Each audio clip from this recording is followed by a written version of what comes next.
Hello दोस्तों, आज हम देखेंगे बौद्ध धर्म के सबसे महत्वपूर्ण प्रश्न, यानी बौद्ध धर्म से संबंधित जो भी महत्वपूर्ण प्रश्न हैं उनको हम डिस्कस करेंगे। आइए सबसे पहले देखते हैं। बौद्ध धर्म के संस्थापक गौतम बुद्ध थे। इन्हें एशिया का ज्योतिपुंज या लाइट ऑफ एशिया भी कहा जाता है। यानी गौतम बुद्ध को लाइट ऑफ एशिया भी कहा जाता है। ये भी पूछा जा सकता है कि लाइट ऑफ एशिया किसे कहा जाता है। तो कौन है? गौतम बुद्ध। आइए इनका सबसे पहले हम परिचय देखते हैं।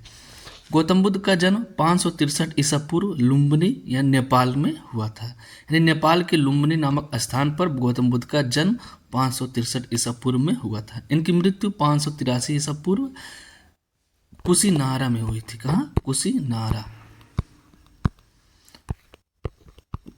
में हुई थी। ये उत्तर प्रदेश में है। इनके पिता का नाम था राजा शुद्धोधन। ये शाक के कुल के शाक के कुल के शासक थे। इनकी माता महामाया। इनकी मृत्यु गौतम बुद्ध के जन्म के 7वें दिन पर हो गई थी। तो तब इनका लालन पालन उनकी सौतेली माँ गौतमी प्रजापति ने किया था। इनके बचपन का नाम सिद्धार्थ था। इनकी 16 साल की उम्र में ही विवाह कर दिया गया। उनकी पत्नी का नाम यशोधरा था और इनका एक पुत्र भी था जिसका नाम राहुल था। ये हो गया गौतम बुद्ध का परिचय। जन्म 563 ईसा पूर्व, मृत्यु 483 ईसा पूर्व। पिता राजा शुद्धोधन, माता महामाया और उनकी सौतेली माँ गौतमी प्रजापति थी। बचपन का नाम सिद्धार्थ, पत्नी यशोधरा और पुत्र राहुल थे। ये उनके हो गया इनका परिचय। आइए अब हम क्वेश्चन के बारे में देखते हैं। सबसे पहला क्वेश्चन है, सिद्धार्थ जब कपिलवस्तु की सैर पर निकले तो उन्होंने क्या दृश्य देखा? यानी सिद्धार्थ जब अपने सारथी चन्ना के साथ गांव में टहलने गए, घूमने गए, तो उन्होंने क्या क्या दृश्य देखा? ऑप्शन ए बूढ़ा व्यक्ति, ऑप्शन बी एक बीमार व्यक्ति, ऑप्शन सी शव एवं सन्यासी, ऑप्शन डी उपरोक्त सभी। तो इसका सही जवाब क्या होगा? इसका सही जवाब ऑप्शन डी उपरोक्त सभी। उन्होंने क्या क्या देखा? बूढ़ा व्यक्ति भी देखा, बीमार व्यक्ति भी देखा और शव देखा और सन्यासी भी देखा। तो वो ये सब दृश्य देखकर भी वो प्रभावित हुए थे। आइए अगला क्वेश्चन देखते हैं। क्वेश्चन नंबर 2, सिद्धार्थ ने जब गृह त्यागा तो उस घटना को बौद्ध धर्म में क्या कहा जाता है? यानी सिद्धार्थ जब घर से निकल गए तो उस घटना को क्या कहा जाता है? ऑप्शन ए महाभिनिष्क्रमण, ऑप्शन बी धर्म चक्र परिवर्तन, ऑप्शन सी निर्वाण, ऑप्शन डी इनमें से कोई नहीं। तो इसका सही जवाब क्या हो जाएगा? इसका सही जवाब ऑप्शन ए महाभिनिष्क्रमण, यानी महाभिनिष्क्रमण कहा गया जब उन्होंने गृह त्यागा। अगला क्वेश्चन नंबर 3, सिद्धार्थ के प्रथम गुरु कौन थे? यानी सिद्धार्थ ने अपना पहला गुरु किसे माना? तो ऑप्शन ए है अलार कलाम, option B Rudraka रामपुत्र, option C राजा शुद्धोधन, ऑप्शन डी इनमें से कोई नहीं। तो इसका सही जवाब क्या हो जाएगा? इसका सही जवाब होगा ऑप्शन ए, अलार कलाम को ही उन्होंने सबसे पहले अपना गुरु बनाया था। अगला क्वेश्चन नंबर 4, सिद्धार्थ बुद्ध कब कहलाए? यानी सिद्धार्थ को बुद्ध कब से कहा गया? ऑप्शन ए है गृह त्यागने के बाद, ऑप्शन बी सन्यासी बनने के बाद, ऑप्शन सी ज्ञान प्राप्त होने के बाद, ऑप्शन डी उपदेश देने के बाद।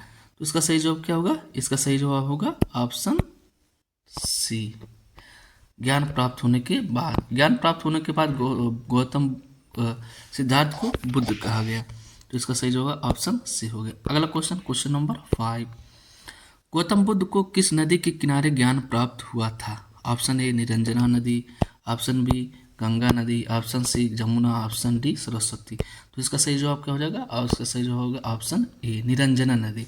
ये कहाँ बहता है? ये बिहार में गया के पास से बहता हुआ जाता है। गौतम बुद्ध को गया नामक स्थान पर ही ज्ञान की प्राप्ति हुई थी, इसलिए इसको बोध गया कहा जाता है। क्या कहा जाता है? बोध गया।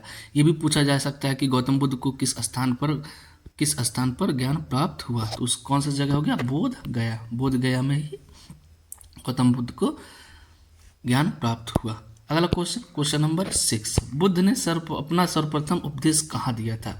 बुद्ध ने सर्वप्रथम अपना उपदेश कहाँ दिया था? ऑप्शन ए है बनारस, ऑप्शन बी है बोध गया, ऑप्शन सी है सारनाथ, ऑप्शन डी है श्रावस्ती। तो इसका सही जवाब क्या हो जाएगा? इसका सही जवाब हो जाएगा सारनाथ, या सारनाथ को ऋषि पत्तनम भी कहा जाता है। तो सारनाथ में ही उन्होंने सबसे पहला अपना उपदेश दिया था।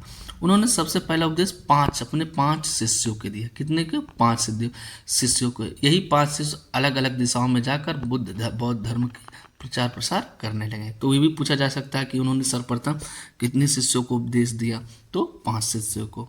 अगला क्वेश्चन नंबर 7, बुद्ध ने अपना उपदेश किस भाषा में दिया? उन्होंने अपना उपदेश अब किस भाषा में दिया? ऑप्शन ए है संस्कृत, ऑप्शन बी है प्राकृत, ऑप्शन सी है पाली, ऑप्शन डी है इनमें से कोई नहीं। तो इसका सही जवाब क्या हो जाएगा? इसका सही जवाब हो जाएगा ऑप्शन सी पाली। उन्होंने पाली भाषा में अपना उपदेश जारी किया था, अपना उपदेश दिया था। ऑप्शन डी धर्म चक्र प्रवर्तन किस घटना को कहा गया? ऑप्शन ए गृह त्यागने के बाद, ऑप्शन बी प्रथम उपदेश देने के बाद, ऑप्शन सी संन्यास धारण करने के बाद, ऑप्शन डी इनमें से कोई नहीं। तो इसका सही जवाब क्या हो जाएगा? इसका सही जवाब हो जाएगा इसका सही जवाब क्या हो जाएगा?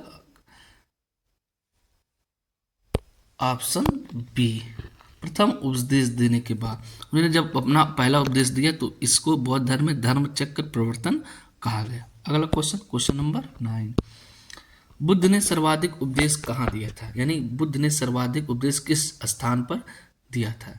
ऑप्शन ए है श्रावस्ती, ऑप्शन बी है सारनाथ, ऑप्शन सी है कौशाम्बी, ऑप्शन डी है कुशीनारा। तो इसका सही जवाब क्या हो जाएगा? इसका सही जवाब हो जाएगा ऑप्शन ए श्रावस्ती। श्रावस्ती में उन्होंने अपना सबसे अधिक उपदेश दिया था और श्रावस्ती में ही बुद्ध को अंगुलीमाल डाकू मिला था। अंगुलीमाल डाकू को बुद्ध ने उपदेश दिया तो वो सारा मारकाट छोड़कर वो बुद्ध की शरण आ गया और बुद्ध को बौद्ध धर्म को मानने लगा। अगला क्वेश्चन नंबर 10, महापरिनिर्वाण की घटना किसे कहा गया? ऑप्शन ए है ज्ञान प्राप्ति के बाद, ऑप्शन बी है मृत्यु के बाद, ऑप्शन सी है जन्म के बाद, ऑप्शन डी इनमें से कोई नहीं। तो इसका सही जवाब क्या हो जाएगा? इसका सही जवाब हो जाएगा ऑप्शन बी मृत्यु के बाद। यानी बुद्ध की जब मृत्यु हो गई तो उसको बौद्ध धर्म में महापरिनिर्वाण कहा गया। और बुद्ध की मृत्यु कहाँ हुई थी? आइए हम आगे देखते हैं। बुद्ध की मृत्यु कहाँ हुई थी? बुद्ध की मृत्यु option A Kushinara, option B Shravasti, option C Kaushambi, option D Bodh Gaya. तो इसका सही जवाब क्या हो जाएगा? इसका सही जवाब ऑप्शन ए कुशीनारा। कुशीनारा कहाँ है? यह है उत्तर प्रदेश में। उत्तर प्रदेश में आज इसको कुशीनगर कहा जाता है। इसमें किस वंश के शासक थे? इसमें था मल्ल महाजनपद। ये उस समय मल्ल महाजनपद था। तो आइए अगले क्वेश्चन देखते हैं। क्वेश्चन नंबर 12, बौद्ध धर्म के त्रिपिटक कौन कौन से? यानी बौद्ध धर्म के साहित्य उनको त्रिपिटक कहा जाता है। किसको कहा जाता है? ऑप्शन ए है विनय पिटक, ऑप्शन सूत्र पिटक, ऑप्शन है अभिधम्म पिटक।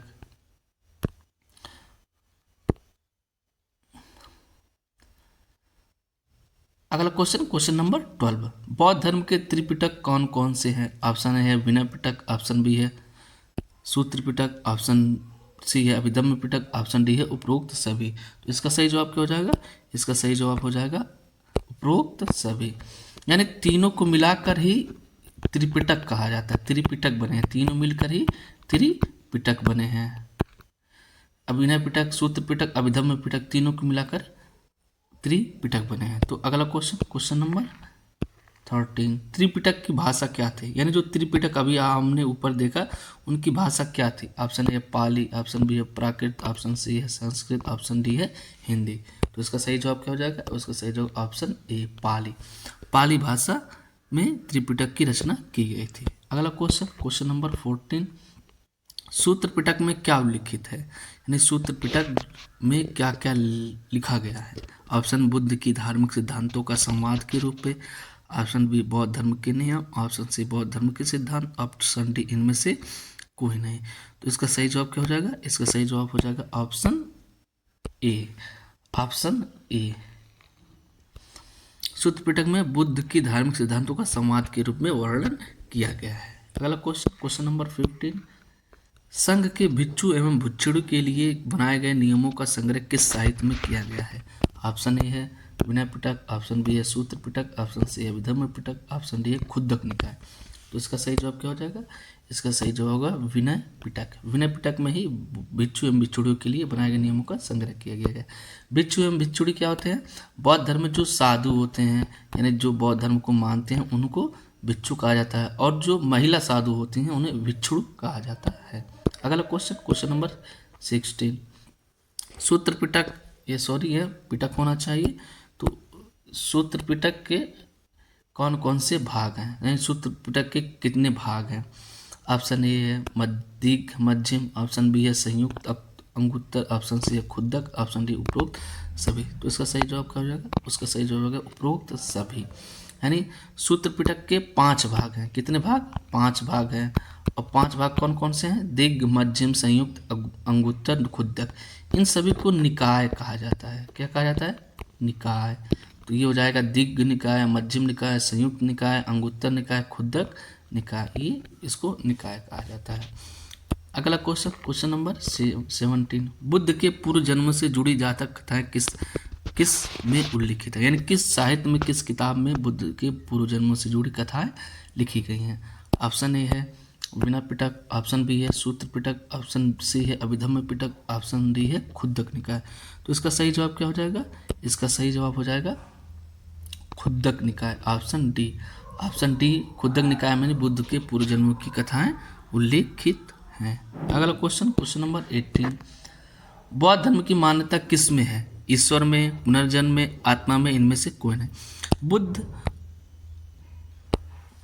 पुनर्जन्म में विश्वास करते थे। वो ईश्वर को नहीं मानते थे, वो आत्मा को भी नहीं मानते थे। उन्होंने ईश्वर को नहीं माना है, वो पुनर्जन्म में विश्वास करते थे। तो इसका सही जवाब क्या हो जाएगा? पुनर्जन्म, ऑप्शन बी इसका सही जवाब हो जाएगा। अगला क्वेश्चन, क्वेश्चन नंबर 19। बुद्ध ने निर्वाण किसे कहा गया? ऑप्शन ए तृष्णा या इच्छा के क्षीण हो जाने को, ऑप्शन बी ज्ञान प्राप्त हो जाने को, ऑप्शन सी संन्यास ग्रहण करने को, ऑप्शन डी मृत्यु हो जाने को। तो इसका सही जवाब क्या हो जाएगा? इसका सही जवाब हो जाएगा ऑप्शन ए। इसका सही जवाब क्या हो जाएगा? ऑप्शन ए तृष्णा। तृष्णा मतलब होता है इच्छा। यानी बुद्ध ने कहा है कि संसार दुखमय है, यानी पूरा संसार ही दुखी है। और दुख का कारण क्या है? दुख का कारण है इच्छा। यदि हम इच्छा को त्याग देते हैं तो हमें दुख नहीं होगा। तो अगर कोई व्यक्ति जब अपनी इच्छा त्याग देता है और उसे जीवन मरण से मुक्ति मिल जाती है तो उसे निर्वाण कहा जाता है। तो इसका सही जवाब क्या हो जाएगा? ऑप्शन ए तृष्णा या इच्छा के क्षीण हो जाने को बुद्ध ने निर्वाण कहा है। अगला क्वेश्चन, क्वेश्चन नंबर 20। बौद्ध धर्म में सम्मिलित होने की न्यूनतम आयु कितनी थी? 15 वर्ष, 16 वर्ष, 17 वर्ष, 18 वर्ष। तो इसका सही जवाब क्या हो जाएगा? इसका सही जवाब हो जाएगा 15 वर्ष, ऑप्शन ए। इसका सही जवाब क्या हो जाएगा? 15 वर्ष बौद्ध धर्म में सम्मिलित होने की न्यूनतम आयु थी। नंबर 21। बौद्ध धर्म के त्रिरत्न क्या हैं? Option A Buddha, option B Sangha Dhamma, option C संघ, ऑप्शन डी उपरोक्त सभी। तो इसका सही जवाब क्या हो जाएगा? और उसका सही जवाब होगा उपरोक्त सभी। त्रि मतलब होता ही है 3, तो ये तीनों बौद्ध धर्म के त्रिरत्न है, बुद्ध धम्म संघ। तो इसका सही जवाब क्या हो जाएगा? उपरोक्त सभी। अगला नंबर 22। बौद्ध धर्म में कुल कितने महासभाएं हुई? बौद्ध धर्म में कुल कितने महासभा हुई थी? Option A 2, option B 3, option C 4, option D 5। तो इसका सही जवाब क्या हो जाएगा? इसका सही जवाब हो जाएगा ऑप्शन सी 4, यानी 4 बौद्ध महासभाएं बौद्ध धर्म में हुई थी। अगला क्वेश्चन, क्वेश्चन नंबर, अब देखते हैं बौद्ध सभा क्या है, कौन कौन से बौद्ध सभा हुई थी, कब हुई थी, कहाँ हुआ था। तो देखिए बौद्ध सभा को बौद्ध संगीति भी कहा जाता है। क्या? संगीति। बौद्ध सभा को संगीति भी कहा जाता है। तो प्रथम बौद्ध संगीति कब हुआ था? इसका समय क्या है? 483 ईसा पूर्व। 483 ईसा पूर्व में हुआ था। कहाँ हुआ था? राजगिरी। राजगिरी कहाँ है? बिहार में। आधुनिक बिहार में राजगिरी है। इसके अध्यक्ष कौन थे? महाकश्यप, यानी महाकश्यप इसके अध्यक्ष थे। किसके शासनकाल में हुआ था? अजातशत्रु। अजातशत्रु के शासनकाल में हुआ था। अजातशत्रु किस वंश का था? ये था हर्यक वंश का। किस वंश का? हर्यक वंश का। द्वितीय बौद्ध संगीति कब हुआ था? 383 ईसा पूर्व, यानी 100 साल बाद। कहाँ हुआ था? वैशाली। वैशाली भी कहाँ है? आधुनिक बिहार में है। फिर इसके अध्यक्ष कौन थे? सबाकामी। सबाकामी इसके अध्यक्ष थे। किसके शासनकाल में हुआ था? कालाशोक। कालाशोक किस शासनकाल का, किस वंश का था? कालाशोक शिशुनाग वंश का था। शिशुनाग वंश का कालाशोक था। तृतीय बौद्ध संगीति कब हुआ था? 255 ईसा पूर्व में। 255 ईसा पूर्व में कहाँ हुआ था? पाटलिपुत्र। पाटलिपुत्र भी कहाँ है? आधुनिक पटना यानी बिहार में पाटलिपुत्र है। इसके अध्यक्ष कौन थे? इसके अध्यक्ष है मोगलीपुत्र तीस। मोगलीपुत्र तीस इसके अध्यक्ष थे। किसके शासनकाल में हुआ था? अशोक। अशोक के शासनकाल में हुआ था। अशोक किस वंश का था? मौर्य वंश का। किस वंश का? मौर्य वंश का। पीछे हम अशोक के बारे में डिटेल से पढ़े हैं, आप वहाँ से पढ़ सकते हैं। यहाँ इसका लिंक हम डिस्क्रिप्शन में दे देंगे, तो वहाँ पे अशोक से संबंधित जो भी महत्वपूर्ण क्वेश्चन है, जो भी महत्वपूर्ण प्रश्न है, उसमें डिस्कस किया गया है। चतुर्थ बौद्ध संगीति कब हुआ था? प्रथम ईसवी शताब्दी में, यानी पहली शताब्दी में। इसका शासन का, इसका समय एग्जैक्ट पता नहीं है। कहाँ हुआ था? कुंडलवन। कुंडलवन कहाँ है? जम्मू कश्मीर में है। इसके अध्यक्ष कौन थे? वसुमित्र और अश्वघोष, यानी वसुमित्र या अश्वघोष इसके अध्यक्ष थे। किसके शासनकाल में हुआ था? कनिष्क। कनिष्क किस वंश का था? कनिष्क कुषाण वंश का था। किसका? कुषाण वंश का कनिष्क शासनकाल। ये थे बौद्ध संगीति। अगला क्वेश्चन नंबर 23। किस बौद्ध संगीति में बौद्ध धर्म दो भागों में विभाजित हो गया था? यानी किस महासभा में बौद्ध धर्म दो भागों में बंट गया था? प्रथम बौद्ध संगीति, द्वितीय बौद्ध संगीति, तृतीय बौद्ध संगीति, चतुर्थ बौद्ध संगीति। तो इसका सही जवाब क्या होगा? इसका सही जवाब होगा चतुर्थ बौद्ध संगीति में। किसमें? चतुर्थ बौद्ध संगीति में। कौन कौन से भाग हुआ था? एक हुआ था महायान, दूसरा हुआ था हीनयान। ये बौद्ध धर्म के दो भाग हुए थे। अगला क्वेश्चन हम देखते हैं, क्वेश्चन नंबर 24। धार्मिक जुलूस प्रारंभ सबसे पहले किस धर्म ने प्रारंभ किया था? यानी जो धार्मिक जुलूस, जो रैली निकलती है, उसको सर्वप्रथम शुरुआत किसने किया था? ऑप्शन ए बौद्ध धर्म, ऑप्शन बी हिंदू धर्म, ऑप्शन सी इस्लाम धर्म, ऑप्शन डी जैन धर्म। तो इसका सही जवाब क्या हो जाएगा? इसका सही जवाब होगा ऑप्शन ए बौद्ध धर्म। बौद्ध धर्म ने ही सबसे पहले जुलूस का प्रारंभ किया था। अगला क्वेश्चन नंबर 25। बौद्धों का सबसे पवित्र त्योहार कौन सा है? ऑप्शन ए वैशाख पूर्णिमा या Buddha Purnima, option B Diwali, option C Dussehra, option D इनमें से कोई नहीं। तो इसका सही जवाब क्या हो जाएगा? इसका सही जवाब होगा ऑप्शन ए वैशाख पूर्णिमा या बुद्ध पूर्णिमा। दोस्तों, पूर्णिमा के ही दिन बुद्ध का जन्म हुआ और उनको ज्ञान प्राप्ति हुई और उनकी मृत्यु भी, यानी तीनों कार्य एक ही दिन हुआ, इसलिए उसको बुद्ध पूर्णिमा भी कहा जाता है। जन्म भी हुआ, ज्ञान भी प्राप्त हुई और मृत्यु भी। तो इनका सबसे पवित्र त्यौहार वैशाख पूर्णिमा को मनाया जाता है। अगला क्वेश्चन नंबर 26। बुद्ध ने किस मार्ग का उपदेश दिया? ऑप्शन ए मध्यम मार्ग, ऑप्शन बी युद्ध का मार्ग, ऑप्शन सी शांति का मार्ग, ऑप्शन डी धर्म पालन का मार्ग। इसका सही जवाब क्या होगा? इसका सही जवाब होगा ऑप्शन ए मध्यम मार्ग। बुद्ध ने मध्यम मार्ग का ऑप्शन दिया। मध्यम मार्ग का मतलब क्या होता है? कोई चीज़ मध्य में होनी चाहिए, ना तो कोई चीज़ अधिक और ना ही सबसे कम, यानी बीच में होना चाहिए। तो इसका जो सही जवाब क्या हो जाएगा? Option A. अगला क्वेश्चन नंबर 27। भारत में सबसे पहले किसकी मूर्ति को पूजा गया? यानी जो आज हम मूर्ति पूजा करते हैं ना, तो उसकी शुरुआत सबसे पहले किस मूर्ति को पूज कर की गई थी? उसका सही जवाब क्या हो जाएगा? ऑप्शन ए है विष्णु की, ऑप्शन बी शिव की, ऑप्शन डी सी बुद्ध की, ऑप्शन डी जैन की। तो इसका सही जवाब क्या हो जाएगा?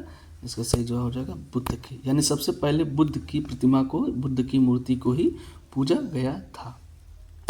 अगला क्वेश्चन नंबर 28। बौद्ध धर्म के दो भाग कौन कौन से हैं? अभी हम ऊपर देखे ना, ऑप्शन ए है हीनयान, ऑप्शन बी है महायान, ऑप्शन सी है थेरवादी, ऑप्शन डी है ए व बी दोनों। इसका सही जवाब क्या हो जाएगा? इसका सही जवाब होगा ऑप्शन डी ए व बी दोनों, यानी बौद्ध धर्म के दो शाखा ये हुए थे, ठीक, हीनयान और महायान। ये आगे हम देखते हैं बुद्ध के चार आर्य सत्य। बुद्ध ने चार आर्य सत्य बनाया। उन्होंने कहा ये परम सत्य है। पहला सत्य क्या है? कि दुख, यानी संसार में दुख ही दुख है। आज देख रहे हैं ना, संसार में दुख ही दुख है। दूसरा है दुख समुदाय, यानी दुख का कारण है। दुख का कारण क्या है? दुख का कारण है इच्छा, यानी जो हम इच्छा करते हैं वही दुख का कारण है। आज हम इच्छा कर रहे हैं कि हमें एक सरकारी नौकरी मिल जाए, फिर इच्छा करेंगे कि हमारे पास एक कार हो जाए, तो ये इच्छा ही है जो हमें दुखी करती है। जितना हम इच्छा करेंगे उतना ही ज़्यादा हम दुखी बनेंगे। फिर तीसरा क्या है, दुख निरोध, यानी दुख का निवारण है, दुख का निवारण है। दुख का निवारण क्या है, दुख का निरोध मार्ग है, यानी दुख के निवारण के मार्ग हैं। अब वो मार्ग कौन है, वो मार्ग है अष्टांगिक मार्ग। बुद्ध ने अष्टांगिक मार्ग दिया, अष्टांगिक मार्ग। उन्होंने 8 मार्ग बताए जिससे हम दुख को खत्म कर सकते हैं। वो अष्टांगिक मार्ग क्या है, आइए देखते हैं। दुख से मुक्ति प्राप्ति के अष्टांगिक मार्ग। अष्टांगिक मार्ग क्या है, पहला है सम्यक दृष्टि। सम्यक मतलब होता है अच्छा, सम्यक मतलब अच्छा या सही, अच्छा या सही। सम्यक दृष्टि, अच्छा चीज़ देखें, सही चीज़ देखें। दूसरा है सम्यक संकल्प, अच्छा संकल्प लें, सही संकल्प लें। तीसरा है सम्यक वचन, अच्छा बोलें, अच्छा सुने। फिर है सम्यक कर्म, अच्छा कार्य करें, अच्छा कार्य करें। सम्यक आजीविका, सम्यक अच्छा आजीविका करें, अच्छा जीवन जिएं, अच्छे कार्य करें, अच्छे कार्य से पैसों का अर्जन करें। फिर है सम्यक व्यायाम, अच्छा व्यायाम करें, सही व्यायाम करें। फिर है सम्यक स्मृति, अच्छा स्मृति मतलब चेतना, अच्छी चीज़ों को याद रखें। फिर है सम्यक समाधि, अच्छे सही एकाग्रता करें, एकाग्रता यानी सही जगह पर ध्यान लगाएं। तो ये क्या हो गया, बुद्ध के अष्टांगिक मार्ग। ये था हमारे बुद्ध से महत्वपूर्ण प्रश्न। यदि आप इन सभी प्रश्नों को अच्छे से दोहरा लेते हैं, अच्छे से याद कर लेते हैं, तो आपको किसी भी परीक्षा में कोई भी परेशानी नहीं होगी। यदि आपको ये पसंद आया, आपको अच्छा लगा, तो आप इस वीडियो को ज़्यादा से ज़्यादा लोगों तक शेयर करें और ऐसे वीडियो देखने के लिए हमारे चैनल को सब्सक्राइब करें। धन्यवाद। जय हिंद, जय भारत।